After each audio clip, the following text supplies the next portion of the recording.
هو متوسط مدة البقاء السلعة في المخزن.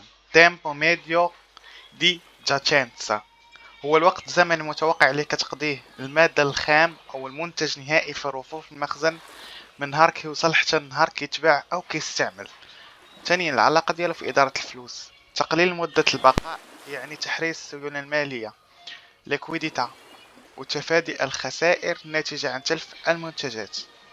مصطلحات إيطالية جديدة فوكابولاريو الكلمة بالإيطالية معنى بالدارجة.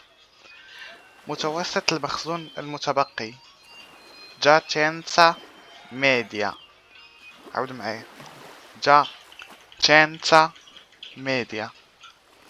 مدة البقاء tempo di permanenza tempo di permanenza.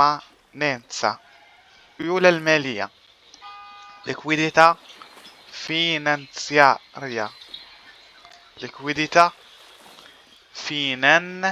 finanziaria. تكلفة تجميد الأموال في السلعة costo di immobilizzo costo di immobilizzo جملة مفيدة الإيطالية.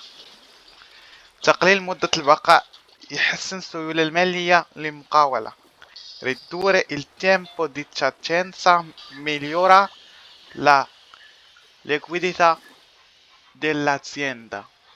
Ridurre il tempo di giacenza migliora la liquidità dell'azienda.